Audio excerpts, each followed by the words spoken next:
با سلام. در این ویدیو با دانستنی‌های جالب از کره ماه در خدمت شما هستیم.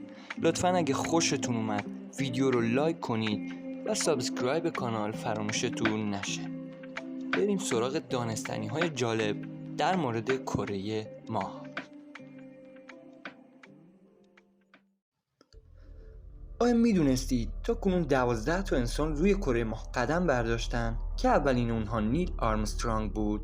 آیا میدونید هنگامی که آپولو 12 از زمین بلند شد و میخواست از جو زمین خارج بشه 2 بار مورد اصابت صاعقه قرار گرفت؟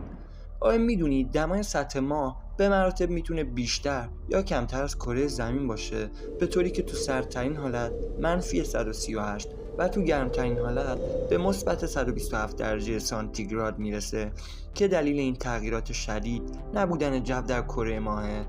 آیا میدونید برخلاف تصور خیلیا که معتقدن کره ماه فاقد جاذبه است، ناسا تاکید کرده که ماه جاذبه داره ولی فقط 17% از جاذبه زمین. آیا میدونید بر اساس تحقیقات کره ماه کاملا کره‌ای و گرد نیست، بلکه به شکل تخم مرغه که سطح برجسته اون رو به ماست؟ آیا میدونید ماه در زمان شکل‌گیری فقط 22500 کیلومتر از ما فاصله داشته، در حالی که الان 385000 کیلومتر از ما فاصله داره؟ آیا میدونید چرا رو سطح ماه این همه چاله چوله وجود داره؟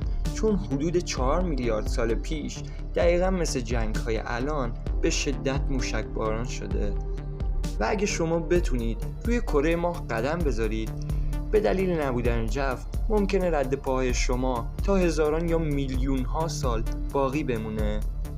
آیا میدونید که ما فقط یه طرف کره ماه میبینیم؟ و آیا میدونید سطح سخت و سنگی ماه سرشار از تیتانیوم و فلزات ارزشمندی همچون برنج، اورانیوم 236 و نپتونیوم 237؟ خیلی ممنون از اینکه تا انتهای ویدیو با ما همراه بودید. لطفاً اگه از این نوع ویدیو خوشتون میاد ما رو لایک کنید، سابسکرایب کانال فراموشتون نشه و بهمون انگیزه بدید تا در آینده بتونیم ویدیوهای بهتری رو برای شما عزیزان تولید کنیم.